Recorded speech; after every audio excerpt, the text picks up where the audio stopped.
Come and buy your Agbo Jedi for malaria and typhoid, for stomach pain, drink and be healed. The sun was just rising over the small village of Akporin, its golden rays spilling gently across the mud huts, narrow footpaths and stretches of farmland. Roosters crowed in harmony with the bleating of goats, and the smell of wood smoke floated in the air as women prepared early morning meals. Akporin was not a large place. Everyone knew everyone. Life was simple, predictable, and deeply tied to tradition. That was the morning a stranger walked into the village, a bag filled with personal belongings balanced carefully on her head, and a bundle of wrapped clothes under her arm. Her name was Iyaruka. She had traveled far, leaving behind her old town where business had slowed down, and she came seeking greener pastures. Her eyes sharp and calculating, swept over the village. She noticed the openness of the people, the way neighbors greeted each other with smiles, the way men carried their hoes to the farm singing, and the children who played in the dust without worry. The people of Akporin noticed her too. In a village where strangers were rare, any new face was a story in itself. The elders sat in front of their huts, chewing cola and watching as she walked by. Women at the stream whispered among themselves, speculating about who she was and where she came from. Children, curious as usual, followed her at a distance, giggling when she turned around to smile at them. By midday, she had introduced herself to the Bale, the village head. She spoke with humility, bowing her head slightly as tradition demanded. "My name is Iyaruka," she said. "I sell Agbo Jedi, herbal mixtures for cleansing, strength, and healing. I have come to make my living here." The village head was pleased. "Our village is small, but we welcome those who come in peace. Stay among us and do your trade. Who knows, perhaps the gods themselves directed your steps here." And so that was how Iyaruka became a part of Akporin. Every morning, she would walk through the village square, into the market and along the busy streets. A large basin filled with bottles of different herbal concoctions, dark liquids that smelled of fruits, leaves and spices, and she would chant with a loud cry, "Come and buy your Agbo Jedi for malaria and typhoid, for stomach pain, drink and be healed." The villagers were fascinated. There was no hospital in Akporin. The nearest clinic was miles away in the next town, and few could afford the journey. So the people turned to Iyaruka. Soon, her Agbo was in every household. All you needed to do was to tell her your ailments, and she would know the herbal mixture to concoct for you. Even when nothing was wrong, she could give a mixture to just cleanse the body. Men drank it every morning before going to the farm, believing it gave them energy. Women drank to cleanse their bodies after childbirth or to relieve headaches. Even children were given small doses when they complained of stomach aches. "Your medicine works, Iyaruka," people would say. "We thank you." She became respected, not just as a seller, but almost as a healer. Whenever she passed, people greeted her warmly. Gifts of yam, palm oil, or maize found their way to her hut. She smiled, accepted their kindness, and deep down felt that at last she had found her place. But her story was only beginning. Months passed, and one day, Iyaruka prepared for a very special visitor, her younger brother Bidemi. Bidemi was a bright young man, freshly graduated from university. He had stayed in the city for years, studying hard, while his sister worked tirelessly to support herself. Though their parents had long passed away, they had leaned on each other for strength, writing letters when they could. Now, at last, he was coming to see her. Iyaruka could hardly contain her excitement. She cleaned her hut, arranged the mats neatly, and even prepared his favorite pot of soup in anticipation of his arrival. She imagined his face when he saw her thriving business, how proud he would be that she made something for herself. Meanwhile, Bidemi got to the bus park and boarded a bus heading towards Akporin. It was crowded, filled with villagers returning from the town where they had gone for trade. They laughed and gossiped among themselves, knowing one another too well. To them, Bidemi was the only stranger. The journey was long but lively, until just before reaching the village, a woman suddenly cried out, My purse is missing," she shouted. The boss grew silent. Everyone looked around. She insisted she had placed it beside her, but now it was gone. A frantic search began. Passengers checked under their seats, peered into bags and lifted mats. "Are you sure you brought the purse into the bus with you?" one man asked. "Yes, I did. I'm very sure. It was in my bag when I entered this bus," she replied. After a thorough search, at last, the purse was found under Bidemi's seat. The woman screamed in accusation, "Thief! Thief!" Bidemi was stunned. "No, I don't know how it got there. I swear I didn't take it." But the crowd turned on him. Who else could it be? He is the only stranger among us. Voices rose in anger. Some passengers pointed fingers. Others shook their heads in disappointment. "Please, you are all mistaken. I didn't take her purse. What do I need it for?" he said with fear in his heart, but the crowd was adamant. Bidemi pleaded, but his words were drowned out. When the bus finally entered Aporin, what should have been a joyful reunion became a nightmare. The matter was too serious to ignore. Theft was a grave offense in the village, one punishable by death. Bidemi kept pleading, trying to vindicate himself, saying that he only came to visit his sister and he was not a thief. But his pleas fell on deaf ears. He was forcefully dragged to the palace, his protests completely ignored. The village head listened as the villagers explained. He was the only stranger in that bus, and the purse was found under his seat. Can a dog bark without a reason? Surely he is guilty. The crowd murmured in agreement. Bidemi's voice broke as he begged, "I came only to see my sister Iyaruka. I am not a thief. Please believe me." Some villagers cursed him for mentioning Iyaruka. "Don't ever mention her name again. She's nothing like you," they said.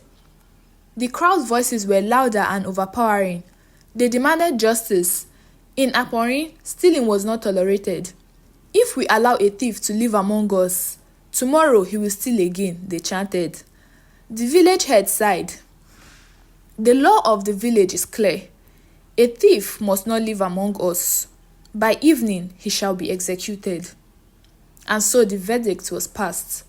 Meanwhile, Iyaruka was in the market, selling her agbo, unaware of the storm gathering around her brother. She returned home in the evening, expecting to see him waiting, but he wasn't there. She wondered what must have delayed him. "Maybe he didn't leave at the time he told me he left," she said to herself. All of a sudden, her neighbor Temidayo approached her as she always did whenever she wanted to gossip. "Ah, Iyaruka, there is fire on the mountain and you are so relaxed." Iyaruka asked what the problem was, and Temidayo whispered the terrible news. "Eh? You say what?" Without waiting for Temidayo to repeat herself, she ran as fast as her legs could carry her to the palace. When she reached the palace square, she saw him, her brother, tied, beaten up like a criminal, his eyes filled with agony. "Bidemi," she screamed. She fell to her knees, begging, "Please, he is not a thief, spare him." But her cries were ignored.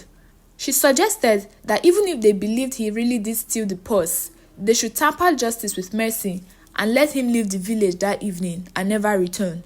But the crowd refused, saying he must pay dearly for his actions. Iyaruka was devastated. The people she took as family all turned their backs against her at the very moment she needed them. Not even one person was on her side. She felt alone, unseen. That evening, as the villagers gathered, Bidemi was executed. The people of Aporin took the life of an innocent young man. Iyaruka's wails pierced the night. She tore her wrapper, beat her chest, and cursed the day she had ever entered the village. Her heart broke into 1,000,000 pieces, and with it, something dark was born. She returned home with swollen eyes, her soul filled with hatred. She swore on her brother's grave she would avenge him no matter the cost. For days, Iyaruka stayed indoors mourning. Neighbors came to console. Some said gently, "Take heart, my sister. Your brother must have been guilty, Otherwise, the gods would have saved him. Others muttered cruelly, "You are good, Iyaruka, but your brother was not. He got what he deserved." Each word was a dagger in her chest. Their pity turned to mockery, and her sorrow turned to rage. How had she never noticed how cruel these people were? She thought deep in her heart, but she had her own plans. Then one morning, she came out again, carrying her basin as if nothing had happened. "Come and buy your Agbo Jedi o, for malaria and typhoid, for stomach pain, drink and be healed." She chanted her usual words in the market. The villagers were relieved. Yetunde, one of her very good customers, approached her and said, "Iyaruka, misfortunes may come our way once in a while, but it is left for us to pick ourselves and move on. We are all glad that you are back to business now." Iyaruka gave a faint smile, but said nothing. Life returned to normal, or so they thought. But something had changed. The herbs she now prepared were no longer healing. At night, she went deep into the forest, gathering poisonous roots, whispering incantations, and mixing them into her big pot of cooking herbs. She stirred it properly so it could marinate. By day, she smiled as she sold the bottles. At first, no one suspected. People drank as usual, but soon, strange sickness spread. Men who drank for strength collapsed in weakness. Women who drank for cleansing grew feverish. Children complained of stomach pain, vomited, and died. Almost the entire village fell ill, yet Iyaruka encouraged them. "It means you are not drinking enough. Take more and you will recover." They obeyed her, and more died. Panic seized Aporin. Graves were dug daily. Families mourned. The once lively village was silent, filled with wails of sorrow. Almost half of the village had been wiped out by this strange ailment. Then the village head gathered the elders. "Surely we have angered the gods. Why else would death visit us so?" The chiefs suggested that they made sacrifices to appease the gods just in case their suffering was self-inflicted. The sacrifices were offered at the shrine. Goats were slaughtered, libations poured, but still the deaths continued. In fact, it grew worse. Fear and terror had engulfed the entire village. Who was going to die next? They thought to themselves.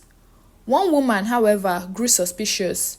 Her name was Abike, a widow who had survived the plague, though her children had perished. She noticed how Iyaruka thrived while others wasted away. She also realized that this evil that had befallen her people began when Iyaruka's brother was executed. Something is off and I must get to the root of it, she thought to herself. At night, she followed Iyaruka secretly. What she saw chilled her blood. Iyaruka, deep in the forest, gathered deadly herbs, muttering strange words. She poured palm oil on the ground as a sacrifice and stirred her pot with a malicious smile.